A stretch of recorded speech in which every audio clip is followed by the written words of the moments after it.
My name is Valerie Sharp. And I'm Amy Hanson. We were both born and raised in Oklahoma City and went to Oklahoma City University together, where we got fine art degrees. Before we went to OCU, we viewed art completely differently. We experienced many of our greatest moments of learning side by side. When I began my studies, I was very focused on technique, but I had a nagging feeling that I should be doing something more. I've come to realize that technique is only there to communicate what I want to say as clearly and effectively as possible. Then it should be discarded the moment you no longer need it. I needed to learn technique to become the most capable and deliberate artist that I can be, but there's nothing technical in what I do now. And I used to make stuff that I just thought looked cool. The majority of my work had very little meaning, yet learning to look at something for what it is rather than what I want it to be or what I think it is opened my eyes so much. I had some teachers that let me get by with the bare minimum and didn't really challenge me. At the time, I saw this as a blessing because I had so many other classes and so many things going on that it was nice to have some loose slack. But looking back, I feel like I wasted 2 years of college. I became very skilled at making accidents seem purposeful. But when I finally took a step back, I realized I was the only one impairing my own work and my level of growth. I learned I had to be the one pushing myself because there wouldn't always be someone there who expected my best. Thanks to the guidance of genuine instructors that had the students' benefits in mind, my last year of college completely turned my art world in a different direction. I discovered things I was so passionate about that I wanted to share them publicly. I realized that not everyone would have the same passions as me, but my work would cause them to look at a situation differently. I also spread myself very thin during college. I wore many hats in many different artistic disciplines. I felt that I had to split myself and somehow prove myself in each of these. I've since learned to own that I'm one person and one artist with one voice, which encompasses any discipline or medium. And so you choose what form you use that will best communicate what you want to put out into the world. I've created a series of large-scale drawings, charcoal on cardboard. These drawings began with my fascination of the unique, varying realities of individuals' minds, where reality meets fantasy, and in cases like mental illness, states of mind can completely take over. I'm drawn to myths of the girl in the forest, and I use this as a metaphor of being lost in your own mind as being lost in the forest. It's large scale so that it creates a physical presence in the room. There's no escaping it. The cardboard itself is torn and pieced together, suggesting a frantic state of mind. These figures are almost life-size, with eye contact out towards the viewer.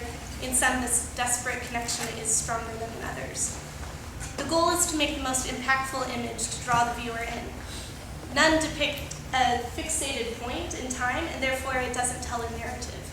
There's no order in which to view them, rather they are all fluid and dreamlike experiences. I used a cubist treatment of the figure, in which different positions are shown and the image is fractured between them, recognizing the flat surface of the cardboard and also creating movement in the image. This furthers it not being one specific moment, but an experiential whole. The figure and background are drawn the same way so that one is not more important than the other. And the shapes of the shattered image become the forest so that the girl actually creates the environment around her. These materials allow for immediacy and freedom of expression. I don't come in with a plan, but I discover what I do intuitively during creation until I feel it has become a completed whole. It's all organic. Then, as I create these, I'm actually fittingly exploring my own mind. In a sense, they become a self-portrait. I've also created fiber art installation pieces of fabric wrapped on wooden rods and suspended from the ceiling with twine. There is a willow tree near the artist studio, and as I worked through my own anxieties and stresses, I would often go and sit underneath it to center myself. The peaceful feeling was immediate upon entering, and I became enamored with how a form and space can do that. and decided to create my own. Although continuing the forest metaphor, these installations create a completely different feeling than the drawings do. I'm thrilled to be showing them together so that hopefully the audience can move from chaos to calm as I do. As I've worked on these, I realized that I didn't have to create an actual representation of a willow tree, but rather a form that changes the space and creates the environment in the same way. Seeing it as a willow isn't even necessary anymore. It's the effect, the feeling of a willow that counts. So I hope the viewers will interact with the pieces in the same way. You can feel free to walk through, sit underneath them, lie underneath them, touch them, as you please. The raw materials that I use in my pieces are integral to the piece itself. The torn, discarded, earth-tone cardboard and the textural, transparent fabric that creates sensations as it brushes against you creates the whole experience. I like to look at materials for what they do, the essence of them. We spend so much time looking at screens, I think it's important to take in the physical presence of something. And something being live is important to me as well. I come from a theatrical background, and this definitely affects how I view my art. The work doesn't exist in any sort of documentation or photograph that only represents it. It's purely experiential of the materials, the form, and how that affects the space. If I can get your imagination stirring and draw you in, I consider it a success. My intentions become somewhat meaningless the second you step in front of it or into it, because your actual live experience of the art is the only thing that really matters. My series of portraits depict a moment in time when I had someone's full attention without distraction or fear. I chose each person carefully, based on our level of comfort with each other, and each session was taken in a place with which we were both familiar. I tried to utilize this sense of comfort in its most natural state. So before each session, I would walk around with them and kind of re-familiarize ourselves with the location to get us comfortable with that. It wasn't until I had to remind myself why I was there that I brought out my camera. The ease of manner we previously had was immediately interrupted, breaking that connection by adding a factor that typically draws out unnatural expressions. I found I became intrigued by the sudden shift in our demeanor. This change in behavior was complicated by our knowledge that a future audience may become part of this delicate relationship between the two of us. I tried to eliminate any sense of performance with these portraits and provide honest representations of how people long to be perceived and who they naturally are.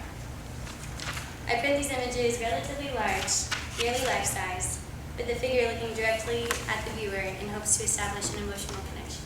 I'm not trying to control that emotion because there is simply no way that I could. Every viewer has personal experiences to draw from.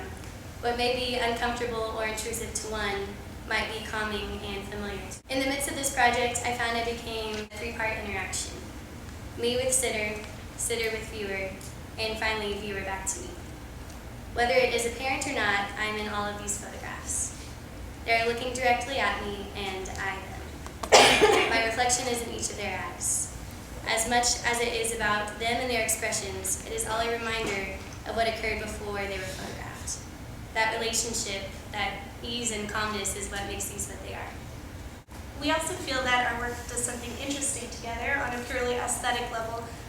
Both are large-scale pieces, and the photographs are crisp, clean, direct, smooth, next to chaotic, messy, textured, rhythmic artwork.